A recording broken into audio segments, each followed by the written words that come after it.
Nothing in this podcast is intended as investment advice, and the people in this podcast may hold positions in the stocks they talk about. Do not buy any investment based solely on a tip or recommendation. Please do your own research.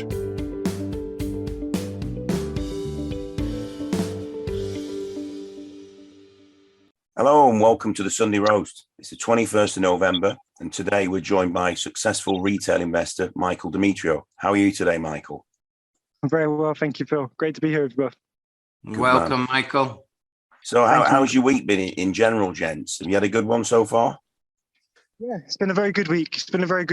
I mean, like I said, I just said to you before we got on the phone, I'd just come from a pretty heavy meeting. But I'm alive, I'm healthy, and I'm thankful for that. Very good. And from an investment point of view, how's your week gone? Are you feeling optimistic or negative? Or No, it's been a very, very good last 2 months. Like with Ben kicking off, which was fantastic. VLS has been a stock that I've held for about 2 years, and they got major news. They've actually pulled back to quite a bargain territory, considering the news that they got and what they do and what they will have upcoming. VLS was a great one.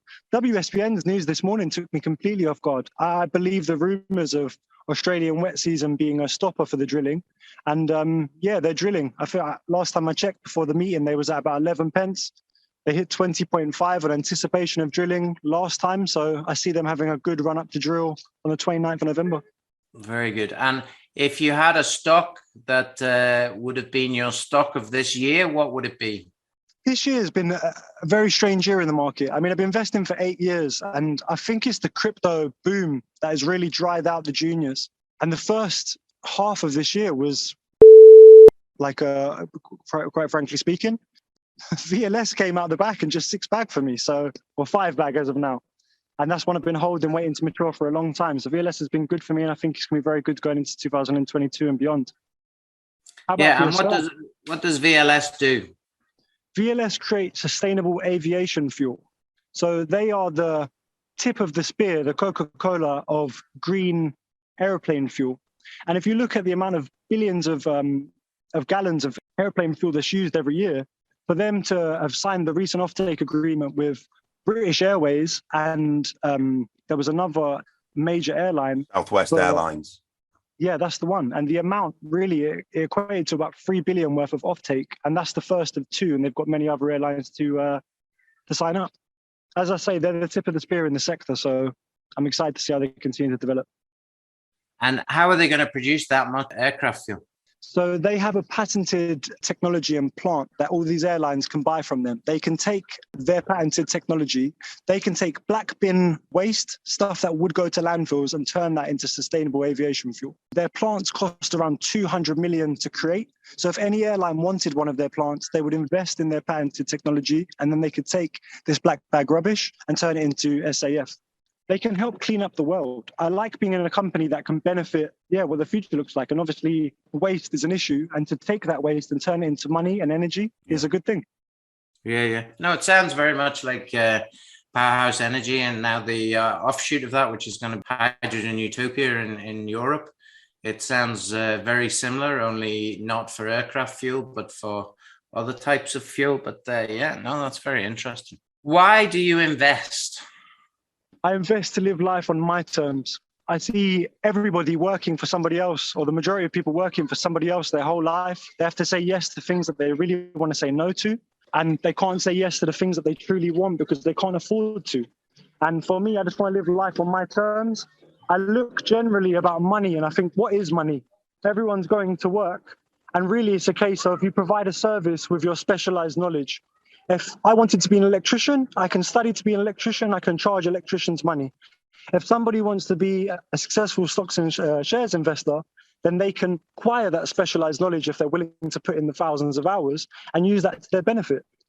So I looked at stocks and shares and I see most people, they have no possible way that they can make 50K a year, 100K a year, $250,000 a year. And they think, how am I going to get out of this box? And then you look at the stock market and you think, wow, really, there's no ceiling. The more money you have, the more money you make, and it's a lot easier when you have a lot of money.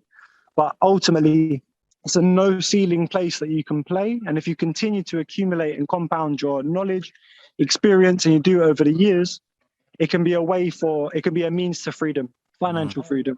Yeah. And what do you intend to do with that financial freedom?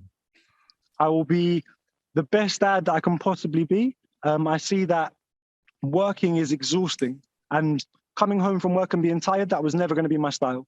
And having life on my terms, as I say, I love to train people, and I'm also a therapist. Those are two things I do purely because it's the most meaningful thing, a meaningful way that I could spend my time. It gives me deep fulfillment, both training people and showing them that they can be and do a lot more than they think they can. And it also is very fulfilling to me sitting with people that are actually suffering and trying to relieve that for them. With my stocks and shares goals, it was always live life on my terms, be a fantastic dad and fantastic partner, full of energy and capacity and not being worn down by work or anything like that. And also start a charity. If there's one choice I can make in this life, I've seen so many millionaires and rich people that aren't fulfilled. And if it's just for you, then there's no fulfillment there. There's no fulfillment without giving. And if I can make as much money as I want, the most meaningful choice I can make is start a charity and make my life about relieving suffering for those that truly need it. I mean, that's to be applauded. I mean, people who gain money don't understand that actually giving is the best part of it. You know, if you can make a difference. I was talking to Tony Calamita yesterday, and he had very much the same mindset as you, Michael, that once he'd got his money and he got into his millions, he was like, on what now? He felt really underwhelmed by it. You know what I mean? He was like expecting fireworks, but it never actually came. And actually he gets more enjoyment out of making a change and a difference to people and helping people in life. And his mantra now with his staff is he's getting them to do community work projects, giving them half days off work to go and work in local community projects. And I think that is a really nice thing to do, you know, to champion that cause.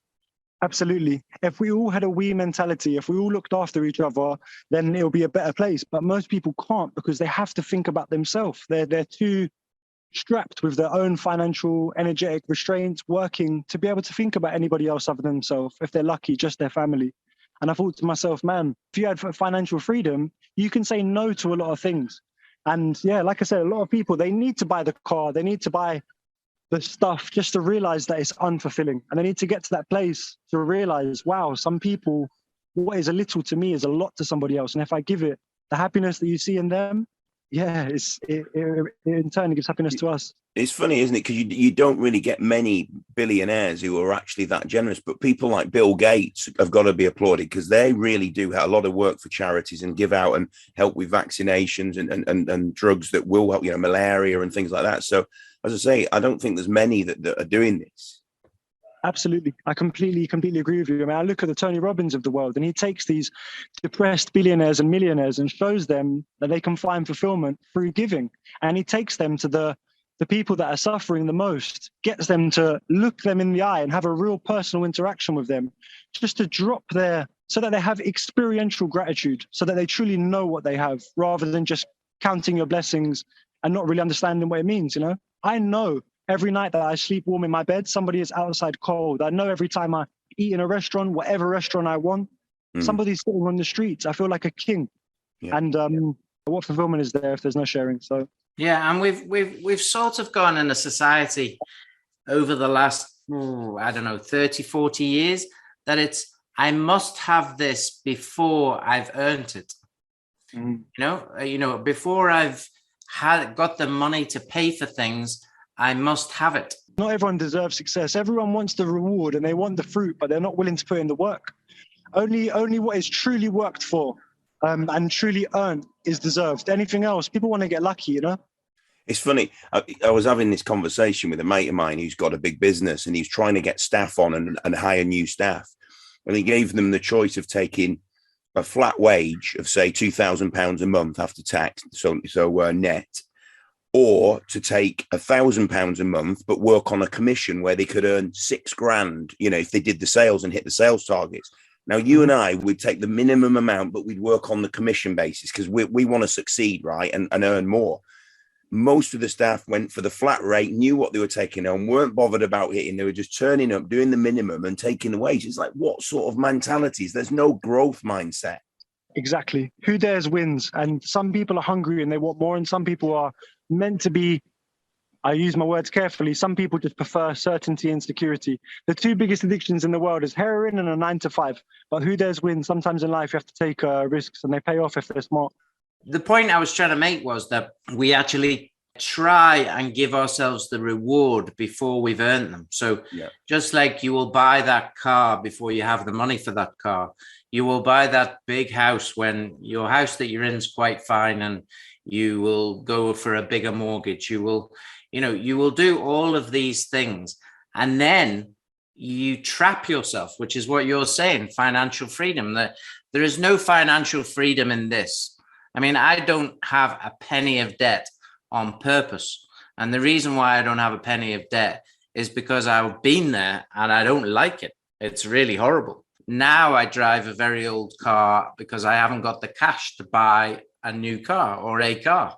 So I am accepting that's the position I'm in. But many don't do that and are not willing to do that because they're saying, no, I'll have my reward now and I'll work for it. I think that I think some of that mindset has actually come from the celebrity and the Facebook statuses, like the bragging rights of, like, there's a famous phrase that went out that said, we buy things we don't need with money we don't have to impress people we don't like.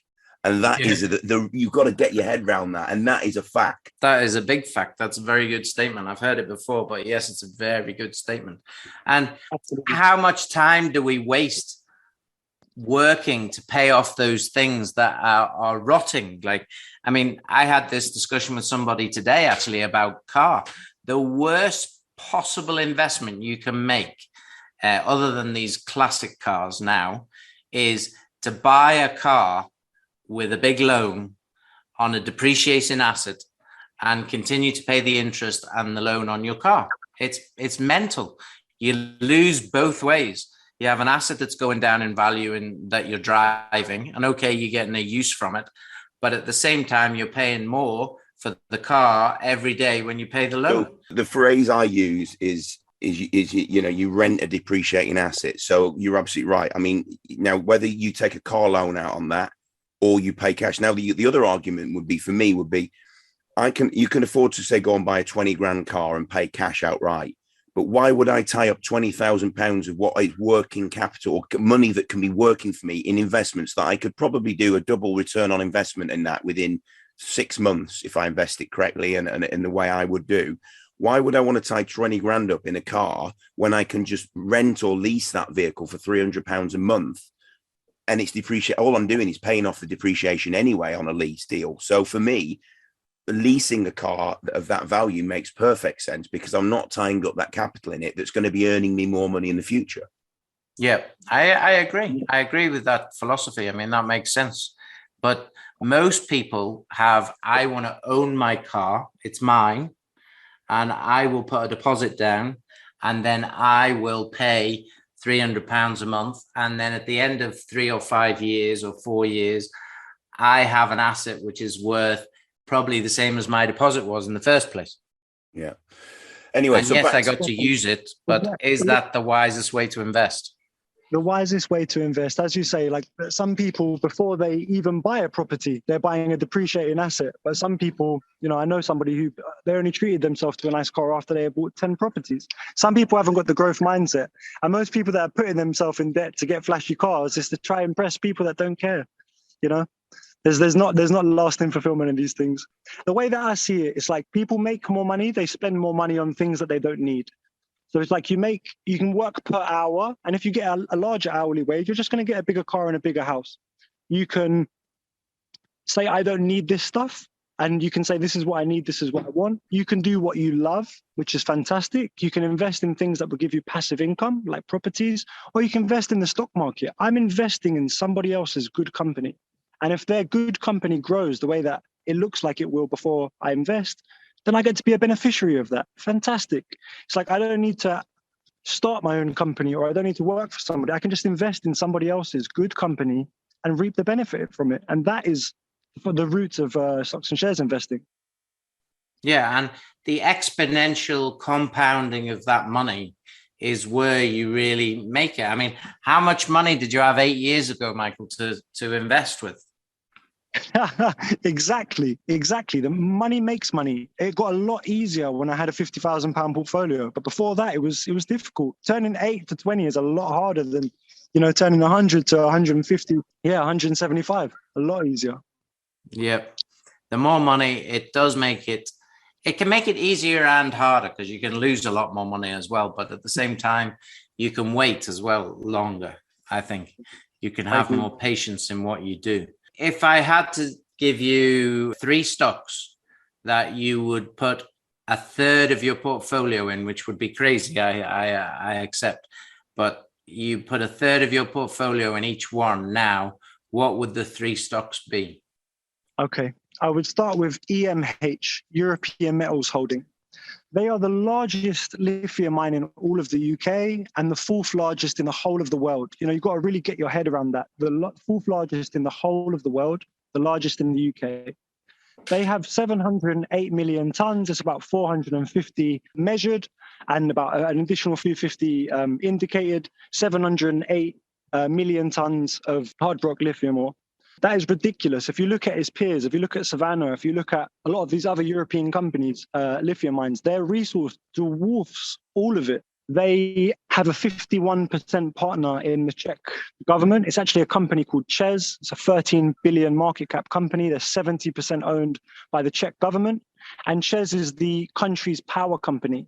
The fact that when they was the 51% owner, the share price was about 12 pence and actually dropped down to 10. I thought to myself, man, I don't care what happens. That has de-risked this whole show. They've since moved up to 110. They're at about 80 pence right now. I think that's about a 140-ish million market cap. Yeah, it seems high. It seems like it's gone a long way, but I actually believe it has bags more to do. In December, they will complete their DFS. Their DFS is already, the unupdated DFS is already showing. We'll be crushing 1.7 million tons of lithium ore. They'll be producing currently they're expected to produce 25 tons of battery grade lithium a year. That's about 500 million a year split down the middle. They have $3,000 operating cost to produce, which is very low. And they have about 485 million capex. After the DFS is complete in December, they will have funding before summer in 2022. Will they get it? Absolutely. There's no if, buts, or maybes. If you look at the gigafactories in the European Union, Europe is already running in a deficit. And they can already see that without Sinovit's, EMH's lithium mine coming online, they will not be able to meet the growing demand within Europe. At the moment, lithium comes from China and Australia. They need it at home. This whole question of these green vehicles cleaner, only if it's as local to the source as possible. So 485 mil capex, it'll be ramped up to 50,000 tons of battery grade lithium per annum for an additional 300 million capex. So we're talking, 800 million capex. Once they ramp up to 50,000 tons per annum, that's about 500 million a year per year to each partner, 500 million to EMH net before operating costs. That's a serious number. That's nearly 3x their market cap currently in annual production, and they will get it. They have to get it, and they're de-risked by their 13 billion market cap power company, 70% owned by the country's government, who is also building their own gigafactory. The ramp up to 50,000 tons of battery grade lithium per year, they basically share. There's a border that goes through 2/3 of the lithium resource. 1/3 is on the German side, and that is actually owned by Zinnwald, ZNWD.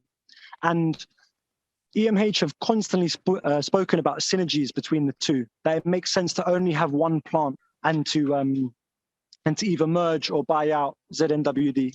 So EMH, even though it's already done, given fantastic returns, it still has a long way to go. And I feel comfortable I could put my whole portfolio in it. And it's a one-way company. They will receive their cash in summer next year. It's already about 2.5x in pounds, the market cap. And when in production, they'll be producing significantly more than their market cap for 21 years minimum. That's a serious company, 4th biggest lithium mine in the whole world. Okay, that's number one. I'm looking, and I have to say, a year or a year and a half ago, I was watching you banging on about this on Facebook and on Telegram groups and all the rest of it. And yeah, I ignored you for that one. I didn't ignore you for the ZNWD. I was in and then I was out. I don't know where it stands now because I haven't watched it. But yeah, you've done your research on that, and it's quite obvious that, it has potential. For sure, there are some risks, but they're minimal. And it's already, what price did you go in at if it's now 80p? I had 25k at 12 pence.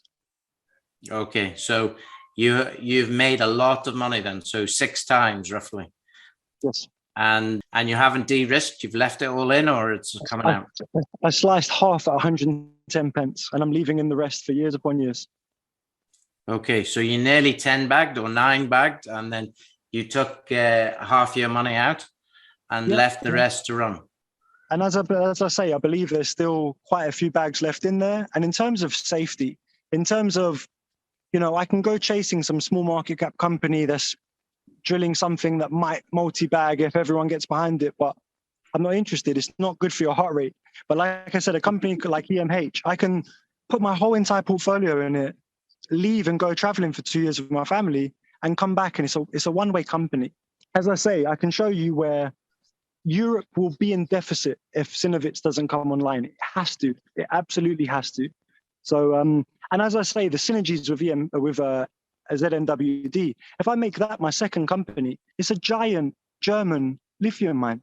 I don't need to say too much. Yeah, like I think I was tipping ZNWD at 6.8, and it's 4 bags since then. It's only a 52 million market cap company as we speak. They have 148 million funding requirements. They have easy expansion potential. But as I say, the synergies between EMH, they've stated on multiple occasions, it will be run out of one mine. So EMH is extremely safe, whereas ZNWD still has bags in it going forward. Whether it's with the synergies with EMH or whether it's independently, they're surrounded by demand. And all of that demand is already purchasing from outside of the EU. All European lithium mines will come online, but EMH and ZNWD, they will come together. Very good. Okay, so that's the first one. What's the second one? I'm not going to give you ZNWD. Okay, I'll go for Harland and Wolff. Traditional, my background when I lived in Belfast, that's Harland and Wolff was a big employer for the shipbuilding, Titanic, all the rest of it. So as I say, I think the market is unaware of what's happening. If you look at Harland's share price, in 2019, there was at 154 pence. The only asset that they had at the time was called Island McGee, and it's gas storage for the UK. 30% of the UK for 40 years. And they got shut down by hundreds and hundreds of protesters saying that we no longer want to store fossil fuels. So they got their license taken away. They was in final terms with a company called Vital after they had rejected BP. And Vital, had generated 222 billion of revenues last year. They was about to sign the 380 million funding until they had these license issues. They got their license back 3 weeks ago now, roughly. And as you see, we're in a gas crisis. The gas prices are going through the roof. We've got Putin potentially looking to, threatening supply to Europe. Now that we have Brexit, Britain and the UK is vulnerable. What if somebody wants to cut off our gas supply because of some type of politics? It's not only about people will be cold in the winter, it's about industry will have to stop. And that's a post-COVID threat to the country recovering. Since the fossil fuel storage, they have now converted it so that it can also hold hydrogen. So one company maker from Harland and Wolff alone is their gas storage. Their gas storage will be funded within the next 2 to 6 months. It has to. It will benefit the country in terms of supply and security. And even though it will initially start as gas storage, it will eventually be hydrogen storage for the decades that follow. So Harland and Wolff will receive 380 million funding minimum within the next 6 months. But since they got their license revoked in 2019, they went on to buy all of Harland and Wolff's 4 dockyards. They used to be formerly Infrastrata until they bought all 4 of Harland and Wolff's dockyards. Now, the dockyards, they also have the largest wind turbine fabricator in the UK inside 2 of their dockyards. So the second company maker for Harland and Wolff is the wind turbine fabrication. There's a 380 million budget set aside specifically for wind turbines from the UK government. There's a 15 billion investment that's going to be made into wind turbines from the Scottish government. They have a yard in Scotland, Northern, and 2 in England.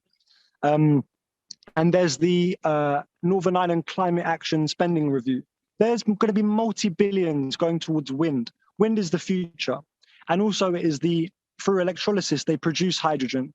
So their wind turbine side of things is going to partner perfectly with their gas/hydrogen storage. It will give particularly Northern Ireland, who are already far ahead of the curve in terms of wind turbines, it'll put them at the top of the game, knowing that they've got hydrogen storage for a country, not only for a country, but for Europe. They can sell and distribute hydrogen and gas to Europe, fuel it with their own wind turbines.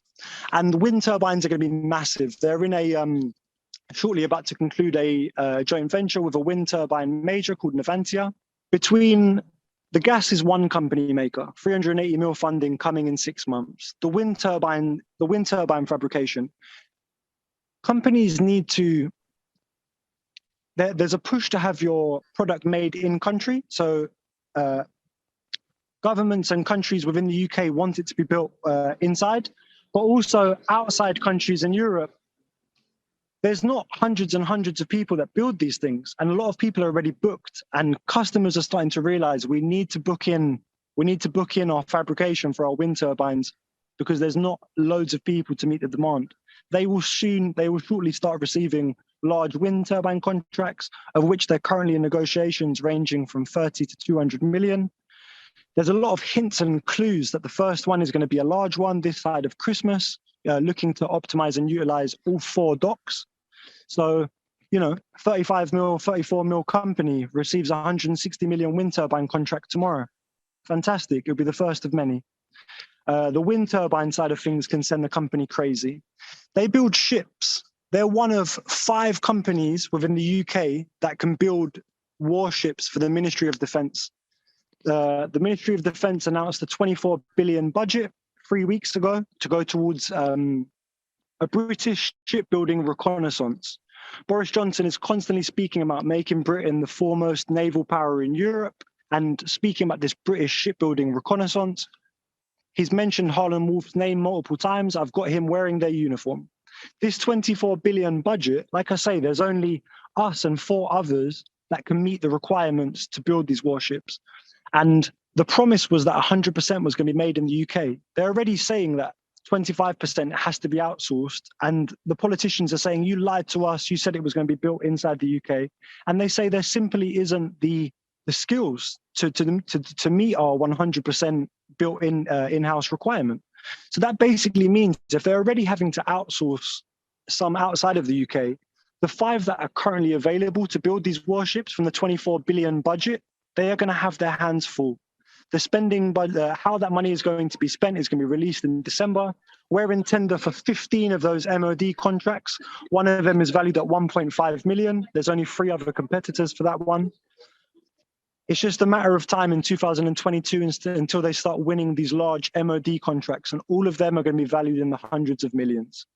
And then lastly, they just build standard ship vessels. We're in tender for 22 standard shipbuilding vessels.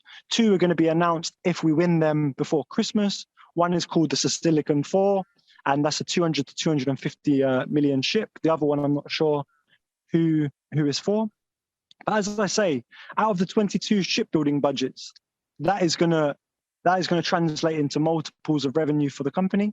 The wind turbine side of things, multiples of revenue for the company. The 24 billion MOD budget, that is going to be spent between now and 2030. These ships take a very long time to make. That is going to put multiples on the current market cap. And that's all separate from the gas. The gas alone, like I said, the share price was 154 pence. And 380 million, that's 12x the current market valuation. So what does Harlan and Wolff look like in 6 months' time after they've received 380 million, some very large wind turbine contracts? In 2022, the MOD contracts will start coming in, and the shipbuilding side, plus all the revenue they already have. They have 6 large 150 meter long ships in their docks right now. So fantastic company. In terms of like I'm investing in somebody else's good company because I want to reap the benefits, rather than being in a small little company in the middle of nowhere in Africa that are hoping to hit the jackpot. I'd rather be in a revenue generating company, particularly whilst the markets have been how they are with cryptos and COVID. I'd much rather be in a already revenue generating company that clearly has the path set to grow their revenues and profits annually, which Harlan and Wolff does. I mean, their last yard became reactivated in July this year, and two only in February this year. Plus, it's been slowed by COVID. I'm like, man, what does the future of that company look like? It looks like they have a 7 billion backlog, and their only job now is to fulfill that backlog. Interesting. Okay, that's number 2. What's the third share that you would invest in? The third share I would invest in, I don't put a third of my portfolio in anywhere. I have discipline no matter what to stay diversified. Nobody ever had a big portfolio blowout having too little invested. But if you go all in or overexpose yourself, nothing is certain. You have to always anticipate your worst case scenario. So over diversity across asymmetrical risk reward, I've managed to always do well, but you have to always anticipate your worst case scenario. So I don't know about a third of my portfolio, but another company that I'm highly promoting is Chariot Transitional Energy. And the reason why I'm promoting them, obviously we've all done well in Ben recently, which is a met coal producer, but Africa as a continent, 50% of the continent does not have power whatsoever. Morocco, 60% plus are reliant on dirty coal, and they have a world-class gas resource, already proven gas resource, with a 68% chance of success at this upcoming campaign in December. If they have success at this campaign, which I've been told is 100% success, is about the 28% cause is for commercial success, which I believe they will have. They're hitting 5. They're drilling through 5 separate gas basins, and the likelihood of success is absolutely there for them. But it's about they can benefit all of Africa. They can change the country's transition into cleaner natural gases. The chance of success is high. The net present value is 500 million. The capex is 300 to 500 million. And from the current share price, which has actually taken a dip on low volume, I see significant upside. Their 25% partner in the project is the Moroccan government, and they have a lot of government support in their success. And that is another thing that I really, really like about Chariot. And simultaneously, they're not a one-trick pony. A lot of people just assume that they're like this big one drill. They're not. They have a 15% ownership in one of the largest solar panel projects in Africa. And it currently is funding is currently giving energy to a gold mine. But they have a pipeline of these projects, of which their partner Total Eren, which is a sister company to Total, the energy company, a very large energy company, they somehow have this partnership in place where they can take up to 15% on any project that Total Eren has. So they have the major gas side of the business with the high chance of success for huge upsides, asymmetrical risk reward, which I like. It will immediately translate. They have an offtake agreement in place. They have funding agreements in place. It's all dependent on the success of this upcoming campaign that has a 68% cause. And then simultaneously, they have their green projects. So I like a company that can benefit a country and is looking to do so. They seem very sincere. I believe the board owns 22% of the shares in issue, which is fantastic. They have a lot of skin in the game. They're committed to their shareholders, their comms, and they're committed to the benefits of the country. I like the idea that I think they have a 2 gigawatt pipeline of potential projects with Total Eren. So yeah, between their green renewable projects and this big drill that's coming up in December, I'm surprised this price where it is currently. And I really like being involved in a company that will has the potential to really benefit a country. Okay. So you were saying obviously a third in a portfolio is crazy, but how many stocks would you normally hold when you're investing? It depends on how much money somebody has. You know, I always ask people, how much do you have saved? And I say to them, well, really 40% of what you have saved should be working for you. especially for somebody who's the first time coming into the markets. You should always have some cash. You shouldn't have your whole investment, all of your equity in your portfolio. But say, for example, somebody had 25K, I would recommend that they put that into 5 separate stocks or 10, somewhere between 5 and 10. Diversity means that you don't lose. Like I said, as long as you're diversified across great investments that are highly asymmetrical, my rule of thumb is I don't want to buy unless I can make minimum 300% on my money. And if I can't lose any more than 25%, I don't buy a stock unless it fits those requirements. And all 3 of those certainly fit those requirements. I don't see any of them. Like I said, Char's the only one with associated risk. And not every driller strikes, but it's an appraisal well, and it's got a high chance of success. And yeah, diversity across asymmetrical risk reward, and then you should always be okay over the years. It's good for your longevity. It's very, very interesting how you have grown in knowledge and experience. Tell me some shares that you wish you'd never invested. Well, let me stop you there. First time Michael and I met, we were at Frontera Resources, weren't we, on one of the investor evenings in London. That's one that we lost on. That's been delisted for 2 or 3 years? 3 years now, is it? Never coming back, Phil? Never coming back, mate. £14,000. I'd love to say it was, but I mean, literally reading all the ongoing court cases and litigation stuff that's gone on there over the years. It's like something out of Dallas, isn't it? It literally is something out of the Texan oil drama series, the old, it was Dallas, wasn't it? And it is like that. You've got like J.R. Ewing on one corner, and then you've got this Russian or this Georgian oligarch coming in who's selling off the oil to market, as we're led to believe. And it's absolutely crazy. It's literally like something you get out of a Hollywood movie, isn't it? What's progressing on over there? Honestly, I'm lucky that at that point in my life, I didn't have more money invested. Yeah, I think we've both learned and become better investors though because of that. You got to learn from your failures, mate. Absolutely. And you live and learn, or you get better or you get bitter. There's some moments where you think, should I give this up? Is it too much risk for me? But then you just think, no, never. You get better and better and better, and you keep on learning and keep on growing. I never went to university, and I've done things over the last 3 years that nobody from my level of education should have done. My general education, but as I say, it's all about specific knowledge. There's lots I don't know about, but one thing I do is stocks. And as people continue to acquire specialized knowledge regarding the stock market, you become acutely aware and acutely sensitive to where there is value and be able to see it before it happens, Good. So that was one of our let's say worse investments that sits in our sits delisted and showing in our stocks and shares account as zero value at the moment, in hope that it'll come back. And I've got a few of those, probably like you have. What other, nasty events? I mean, I think I remember you talking about Kefi a few while, and that's something that looks like it could come good. But Saudi Arabia, man, what a terrible place to do business. Yeah, I mean, they have 2 assets, don't they? They have Saudi Arabia and they have Ethiopia. And in Ethiopia, there's a civil war happening there. And that supposedly is what is holding up all of this finance. And yeah, Kefi has been a disappointment for me.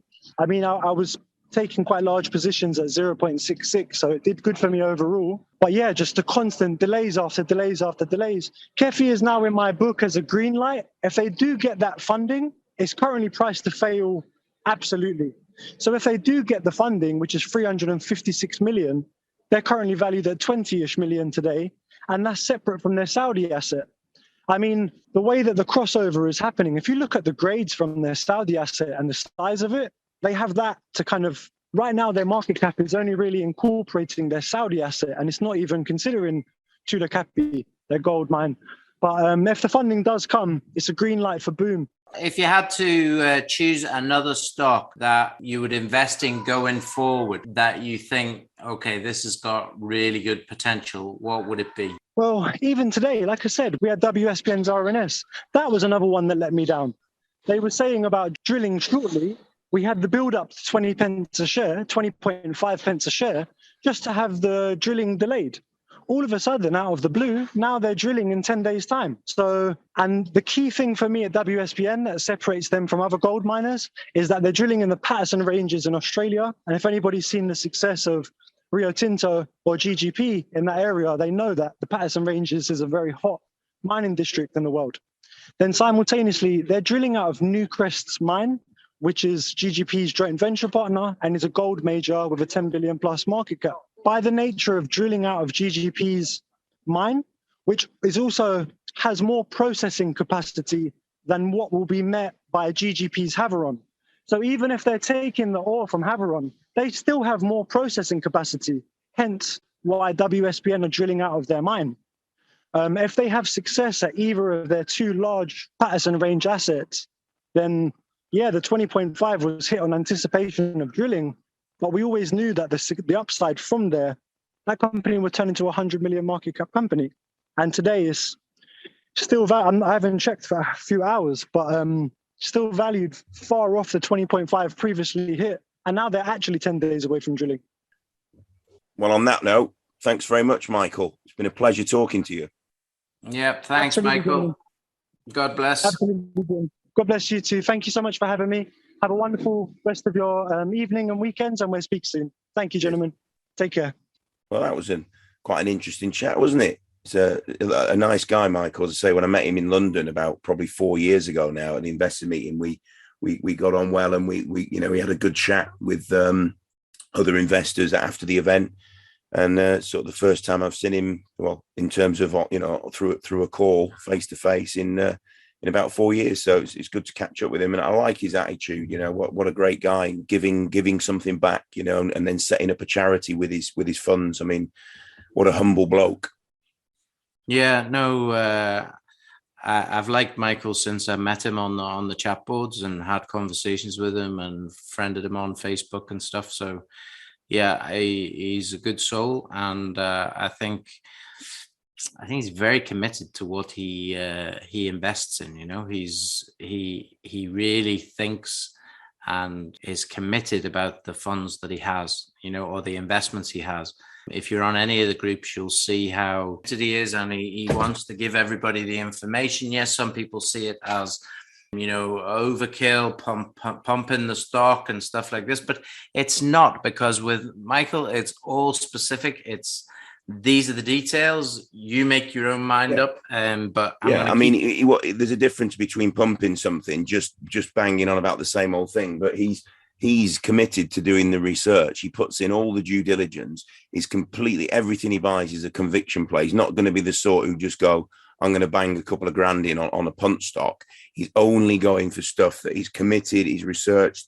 And I think he's learned that from his mentor. He's had a guy who's been extremely successful, who's passed down how to analyze company, how to look at the financial statements, how to, literally just drill down, look under the hood, and he makes those investments. So he's well worth listening to, And I know about European metals. I was in it early on. I got out too soon, but that was a great one of his shouts. 100%. He's had some good ones, and that Holland and Wolf, without a doubt, is going to be a good one over the next sort of 2 or 3 as a longer term play, which is what all these things, all these stocks should be. We're not buying in it just for the weekly or monthlies. Yeah, some people want a quick 100% return. It's quite nice to get those every now and then, if and when they do exist these days. But actually, he's got the right attitude to invest in. Yeah, because it's not about a quick fix. It's about time and waiting and having the patience. Because since I've known him, yes, we've talked about Keefe and Cat and different ones, which haven't come as good as you would have thought from the story and the way that things have happened, because things have developed and it hasn't worked out quite as well. So that was also good to hear, that 5 to 10 stocks, which, it's the same sort of philosophy. Certainly, I think we have as well, and spread it and make sure that you've got the right amount in each one. I've been over the top with some stocks, and that has caused me problems. I think if they go up and you've got a lot of money in them, well, obviously this is wonderful. But if they go down and you've got a lot of money in them, then it's not wonderful at all. It's going to have an adverse effect on your overall performance. So I'm really working hard now to try and have more of a medium in terms of my investment portfolio. But it's great to have someone on just to talk about them. And you can't deny Michael is like super enthusiastic and passionate about what he's doing. And you've seen he's made literally hundreds of thousands from these investments. So and he knows couldn't happen to a nicer guy anyway, as far as I'm concerned. And the fact he's going to, as I say, give something back from that is to be applauded. So anyway, moving on to the week ahead in terms of, what are we looking at? What are you looking at? What are you excited about? What give us a rundown. What am I looking forward to? I'm looking forward to another RNS or two from Chill Brands, because I think we've finally shaken off the downward spiral with like 65% return yesterday. On an okay RNS. It wasn't anything fantastic, but it was basically very well written, and also showing that there is basically sales going on, and some of the companies are taking it across all of their stores. So there is a lot more news to come. And, from a market valuation of 30 million or whatever it is, from 240 million at one point, it seems absolutely crazy. We were having this conversation earlier, weren't we, Phil, just about the general cannabinoid, whatever word you want to use, and life seems ridiculously cheap as well, at 1.6p and 16 million market cap. It seems ridiculous considering it has 4.5 million revenue or whatever it happens to be. Wrong place, wrong market. Many people seem to be selling just for whatever reason. I don't really know why, but a pretty illiquid market, unfortunately, and that is as what has happened. On the Chill side, you're looking at basically a group of people who've just basically shorted the thing and tried to wreck the people's confidence. At the same time as the management didn't do a very good job of laying anybody's fears to rest, if you like, that things were happening. So I see that as that will grow, I'm very pleased that I bought quite a few down at this level. And now I'm in sort of break-even country at 21 or 22p, I think it is.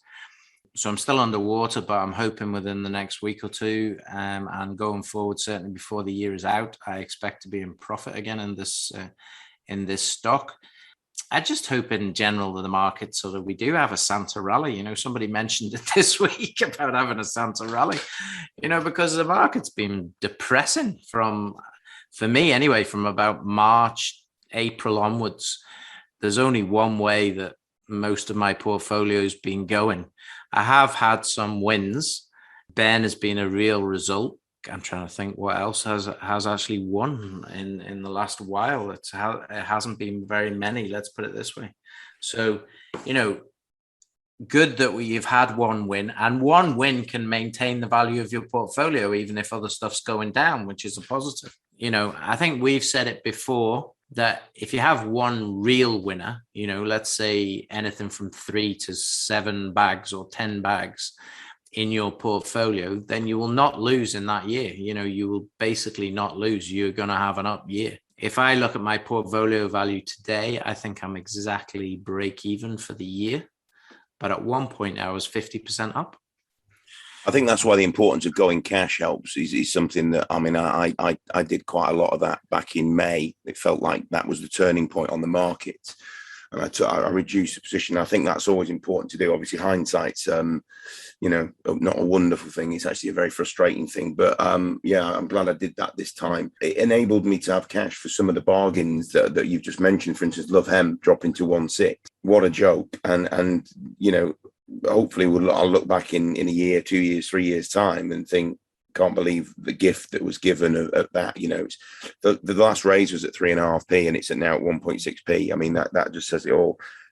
And as you say, the list of all the CBD plays, the one with the biggest revenues is the one with the smallest cap. Go figure. Companies on the list that are not even got products to market yet with 50 million cap. So big disparity there. But as you say, hopefully it's just a market thing.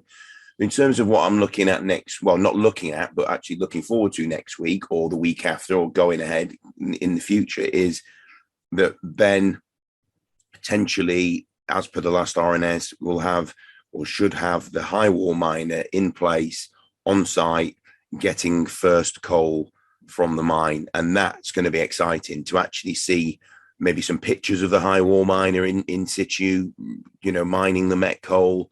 And then obviously there's going to be hopefully some tweets going out from the company or listed on the Ben's Creek website. And actually that will see the start of production as announced in the last RNS, which is anticipated for Q4 2021. So in this quarter, within the next month or 6 weeks before year end or whatever it is, 5 weeks, we should see production and actual, and then there was even reference to a payment in the interview that we did on the midweek from Adam. So yeah, very excited about that one. I still think it's got a lot of legs from the 30p region. It's just finished at like 31.5p today. For me, I can see it moving on and on and on, and even heading into the high 50s, 60s, or even long-term targets into the pounds. I wouldn't be surprised. If you remember the write-up that we did, the first target was 31p for 250 tons a year production at $150 profit. We've signed a 480 mining minimum amount agreement with a 260,000, I think it is, offtake agreement, with the agreement that they will take more if there's more mined. So, and now the profit is about $200 to $210 per ton. Those figures, I think, if you look at the figures, would have added up to the type of figure you're talking about, which is 60, 70p range. Whether that happens before we get the production, I doubt, to be honest. But I think once a few checks have arrived, then it's going to be, why not? Yeah, they signed up for 480,000 tons annually, didn't they, on that deal? And as he said, if they get a second high wall miner in there, because the first one's obviously about to arrive or about to be on site to start what they need to do to start production, then you're talking close to the 1 million tons.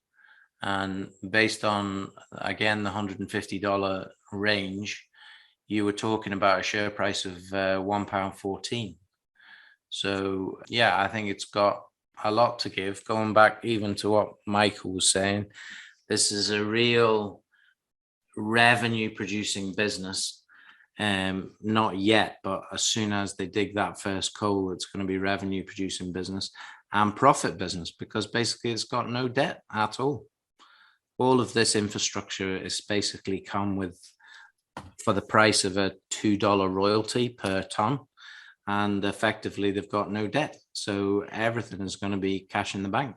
Yeah, I mean, and the other thing is, if you read the last RNS regarding this contract with mega high wall mining, you'll see the statement that, basically the nature of the agreement potentially means that they can enable them to commission a second high wall miner to enable the company to further expand its coal production output. So they've really got the capacity there within this contract to enable not just one, the work that's being waited on now, but potentially get a second high wall miner in place, and that would then increase the output to potentially twice that of the previous agreement. So yeah, it'd be interesting to see how it plays out in terms of how much they can scale that model. Yeah, I mean, there's obviously risks in everything. It's mining at the end of the day, but it looks like basically let's collect the coal and get paid lots of money. All right. Well, on that bombshell, we'll call it a wrap, and I'll catch up with you in the week. And hope you have a good Sunday roast. Yeah, and enjoy your week. Will do. Cheers. This podcast was brought to you by Roast PR Limited. If you would like to appear on a future episode of The Sunday Roast, please email admin@thesundayroast.net.